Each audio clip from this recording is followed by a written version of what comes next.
sharing deepfake pornography, the next sexual violence epidemic facing schools. I'm going to read into this more from Sky News, you guys. Let's go.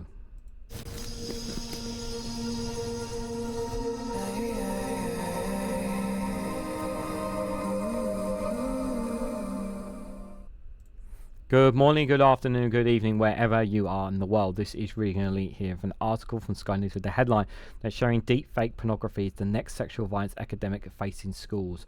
The author Lauren Bates tells MPs that schools have paid PR firms to deal with the fallout, but have not done anything to protect the victims or punish the perpetrators. Just a reminder to hit that like button and share it across social media so others are notified of this video. This is deeply concerning indeed when it comes to the deepfake pornography. We know that deepfakes are an ever-growing thing with the use of AI, with the use of artificial intelligence and programs now online that, if put into the wrong hands, can be dangerous, could be used to blackmail others.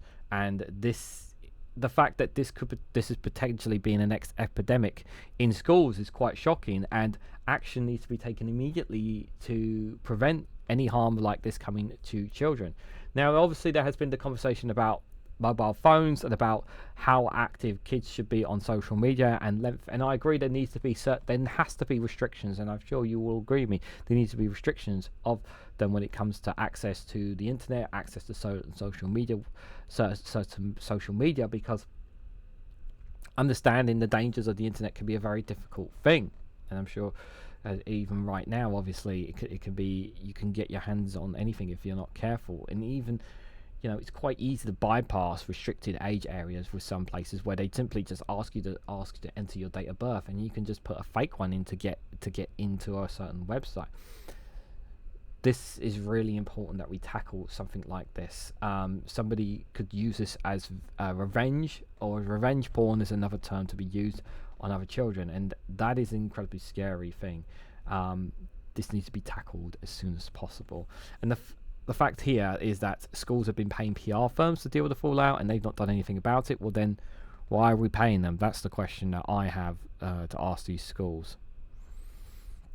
So, sharing deepfake pornography is the next sexual violence epidemic facing schools, the author of a book on the spread of online misogyny has told MPs. Appearing for the Women and Equalities Committee, the WED, Laura Bates said there needs to be a statutory guidance for teachers on how to deal with this very significant issue.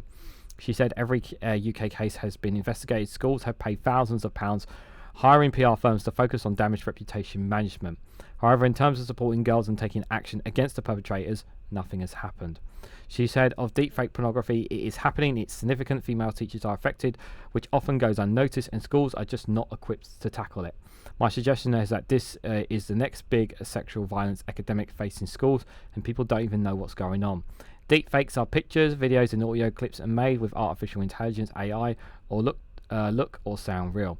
While it is illegal to create or share sexual explicit image of a child, including a deepfake, the technology for making them remains legal. Asked what more could be done to help schools tackle the issue, Ms. Bates said the cases she is aware of, police investigations are currently ongoing. So it's a good sign that police are aware and they are investigating the cases that they are aware of. However, that's ones that only the police and that she is aware of. We're not aware of every single case. However, she said she is not suggesting criminalisation of underage boys is the solution, and what is needed is education, prevention and regulation. Yes, this is definitely the way to do it. Criminalisation, especially for the young minds, is not going to help their situation. We need to make sure that they understand what they're doing is wrong and teach them why they're being wrong, so that they learn from this mistake. It's so important that they, at a young age, they can be taught out of this. Because as they get older, if they're not taught out of this, if they're just criminalised for what they do, it can become normalised for them. We don't want that.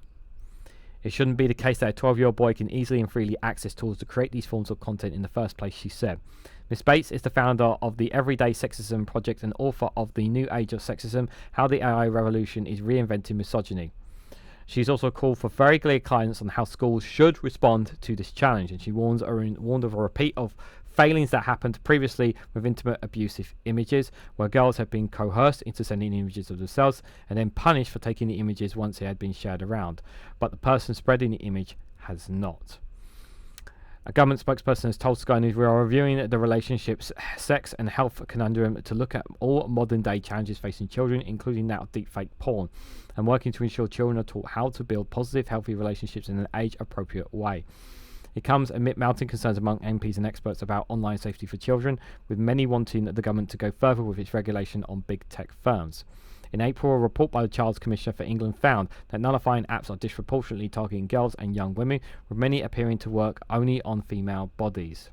The Commissioner, Dame Rachel de Sola, called for an immediate ban on apps that use AI to create naked images of children, saying there is no positive reason for these to exist. Yep, absolutely. I think anything like that needs to be banned completely. Space appeared in front of WEC as part of their inquiry into how the manosphere and other online content is fueling misogyny. The Cross-Party group has not previously heard of how the rise of misogyny in young men in particular is not only affecting female pupils but also female staff, with sexual harassment towards teachers described as rife. Yeah, and this is the other thing as well, because it affects obviously female teachers and them being their ability to do their job as well.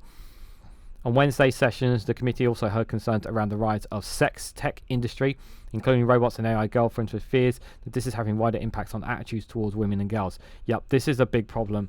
What you are seeing, what you are probably seeing in hearing, for those who obviously, obviously within the adult industry, with the rise of AI, the rise of robots and whatnot, it's easier for some porn companies and whatnot, rather than actually using real women, they can create artificial women and put them on screens and whatnot and with an AI woman, that person can then basically do whatever they want in conversation with them, which means that they become they go down this dark path and changes their attitude about women and girls based on what they do with a woman AI, instead of having a real relationship with a real woman. This is very problematic. It's really, really important at a young age that boys and young men are taught how to treat women and girls, because this is very, very scary indeed. Sarah Owens, the Labour chair of WCT, told Sky News how she could not preempt what recommendations would be made to the government, but she said there was huge concern around the online radicalisation of young men, adding, it was a boiling hot room, but my blood ran cold at what I was hearing." Yeah, this needs to be tackled head on. And there needs to be drawn up action plans on how to deal with these as soon as possible, because this technology is growing fast. And considering that the government has invested huge amounts of billions of pounds of money into artificial intelligence and technology firms, because a lot of money has been thrown in by the government to get behind this, to help us get up to pace with other countries when it comes to the growing industries of AI and technology. We need to be able to protect our children from such technology and be able to teach them the right ways of doing things. It's very, very scary, and we should be concerned about this. And if you're a parent or a parent out there who's listening to this, it's very, very important that your children understand the difference of right and wrong, understand how to treat women, how to treat men appropriately, women and men being treated appropriately as well. We need to tackle this as soon as possible. I'm not sure what the right solution is. I'm having, because the thing is, it's like, you can't, like, can you really just ban AI completely in the porn industry? Can we just ban is it enough to just ban AI in certain industries and others? Like, it's going to be a real complicated law that's going to need to come forward to separate a lot of these things, I feel. So let me know what you guys think about these issues. Let me know what your thoughts are about the deepfake pornography industry, revenge porn, AI pornography, and more down in the comment section below, and how the government should respond and react to this. And maybe governments in your country, perhaps maybe some of you are from in where you are, have already got laws and ideas. Please share them down in the comment section below. If you found this video informative or interesting, please hit that like button, share this across social media, subscribe if you haven't already. Check out my Rumble and Patreon for exclusive content on those platforms. And if you want to financially support me in the work that I do here, click the join button down below to become a YouTube member for as little as 99p. So thank you all so much for watching, and I hope to catch you all very, very soon.